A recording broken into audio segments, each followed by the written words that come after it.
সমাবেশ স্থলে রয়েছেন সহকর্মী জাহানারা পারভীন, বিস্তারিত জানতে যোগ দিব তার সাথে। জাহানারা, আপনি সমাবেশ স্থলে রয়েছেন শুরু থেকেই। আজকে অসংখ্য লক্ষ লক্ষ মানুষ সেখানে জড়ো হয়েছে এবং শ্রমিকদের নিয়ে কথা বলেছেন প্রধানমন্ত্রী তারেক রহমান। অনেক গুরুত্বপূর্ণ কথা জানিয়েছেন সবার জন্য, সাধারণ মানুষের জন্য, বিশেষ করে শ্রমিকদের জন্য। আপনার এখন সেখানে কি অবস্থা রয়েছে, সার্বিক পরিস্থিতি যদি জানাতেন। রিফাত, কিছুক্ষণ আগে এই শ্রমিক সমাবেশ শেষ হয়েছে, প্রধানমন্ত্রী কথা বলা শেষ করেছে। তিনি আজকে নতুন একটি অভিযোগ করেছেন। তিনি প্রথমে কলকারখানা খুলে দেয়া হবে সারা দেশে। 200-র বেশি সার্ভিস ও ফিচারে লেনদেনের সব বিকাশ অ্যাপে সম্ভব। তিনি বলেছেন বিগত সরকারের সময় যেসব কলকারখানা বন্ধ হয়েছিল, বেকারত্ব তৈরি হয়েছিল, সেই সমস্যা সমাধানে কাজ করবে তার সরকার।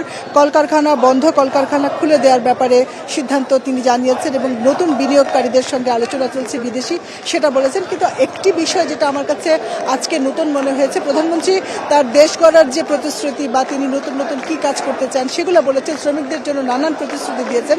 কিন্তু একটি নতুন ব্যাপার তিনি বলেছেন যে এই সরকার মানুষের অগ্রগতির জন্য, মানুষের ভাগ্য উন্নয়নে কাজ করছে, কিন্তু এই সরকারের অগ্রগতি দেখে একটি মহল পছন্দ করছে না, তারা নতুন করে ষড়যন্ত্র করছে। যে অভিযোগটি প্রধানমন্ত্রী করেছেন যে একটি মহল বাংলাদেশকে বিশ্বের কাছে বিতর্কিত করার চেষ্টা করছে, বন্ধুহীন এই শব্দটি আমি বলতে চাই। প্রধানমন্ত্রী জোর দিয়ে বলেছেন বিশ্বের কাছে বাংলাদেশকে বন্ধুহীন করার চক্রান্ত শুরু করেছে একটি মহল এবং বিশ্বের কাছে বাংলাদেশ যেন বিতর্কিত হয়ে যায় সেরকম চেষ্টা শুরু হয়েছে। এটা কিন্তু একটি গুরুতর অভিযোগ প্রধানমন্ত্রী করলেন এবং তিনি বলেছেন তারা আগেও ষড়যন্ত্র করেছে বাংলাদেশের বিরুদ্ধে এবং তারা 12 তারিখের নির্বাচনের আগেও ষড়যন্ত্র করেছে। প্রধানমন্ত্রী বলেছেন যারা দেশে অরাজকতা তৈরি করতে চায় এবং দেশে অরাজক, আমি একটু এখানকার পরিস্থিতি একটু দেখাতে চাই, এখানকার পরিবেশ একটু দেখাতে চাই। প্রধানমন্ত্রী বলেছেন যারা অরাজক পরিস্থিতি তৈরি করতে চায় এবং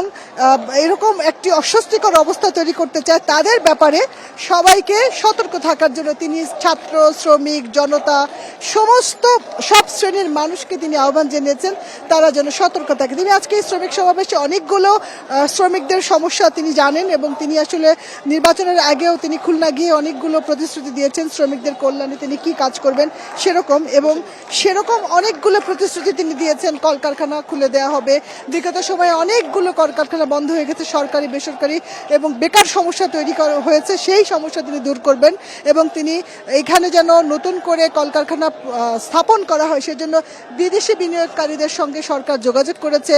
বিদেশে প্রবাসী মানুষ পাঠানোর জন্য, শ্রমশক্তি পাঠানোর জন্য তার সরকার চেষ্টা করবে। বেকারত্ব দূর করার জন্য অনেকগুলো প্রতিশ্রুতি তিনি দিয়েছেন। আসলে প্রধানমন্ত্রী আজকে এই শ্রমিক সমাবেশে খুব আন্তরিকভাবে কথা বলেছেন। তিনি বলেছেন যে নতুন বাংলাদেশ গড়ার এবং তার প্রতিশ্রুত বাংলাদেশ গড়ার যে ঘোষণা তিনি দিয়েছেন তার পক্ষে কাজ শুরু করেছে বর্তমান সরকার। প্রধানমন্ত্রী গত বছরের 25শে ডিসেম্বর রাজধানীতে এসে 300 ফিটে তিনি বলেছিলেন আই হ্যাভ এ প্ল্যান এবং তিনি বলেছিলেন তিনি প্রতিশ্রুত বাংলাদেশ গড়তে চান। আজকে তিনি বলেছেন সেই কাজ তিনি শুরু করেছে। তিনি ফ্যামিলি কার্ডের কথা বলেছেন, কৃষক কার্ডের কথা বলেছেন, খাল খননের কথা বলেছেন, যেন সারা দেশের মানুষ ঠিকমতো পানির সংস্থান পায়, পানির সমস্যা সংকট যেন দূর হয়, এবং তিনি আরও বলেছেন যে এলপিজি কার্ড দেওয়া হবে নারীদের, যার ফলে রান্নার যে গ্যাসের সমস্যা সেটা দূর হবে। অনেকগুলো উন্নয়ন কর্মকাণ্ডের কথা তিনি তুলে ধরেছেন। 2.5 মাসে তিনি বলেছেন নির্বাচনী প্রতিশ্রুতির অনেকটুকু তিনি কিন্তু বাস্তবায়ন করেছেন, যেগুলো তিনি নির্বাচনের আগে বলেছিলেন যে এই ক্ষমতায় গেলে তিনি এগুলো করবেন। প্রধানমন্ত্রী সেই কাজ শুরু করেছেন এবং তিনি বলেছেন যে মাত্র 2.5 মাস হয়েছে সরকারের, বাকি সময়টুকুতে তিনি আরও কাজ করবেন।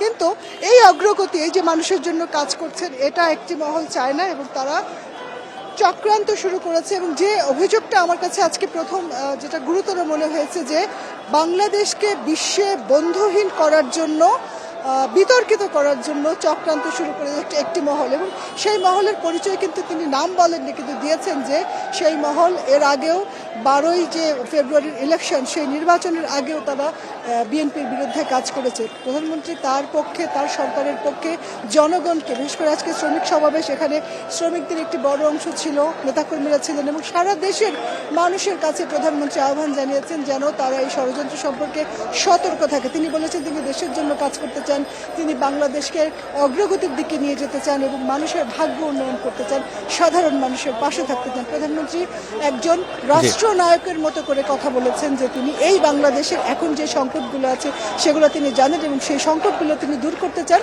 এবং সেজন্য সবাইকে এই ষড়যন্ত্র সম্পর্কে সতর্ক থাকার আহ্বান জানিয়েছেন প্রধানমন্ত্রী তারেক রহমান। জি, নয়াপল্টন থেকে জানাচ্ছিলেন আমাদের সহকর্মী জাহানারা পারভীন।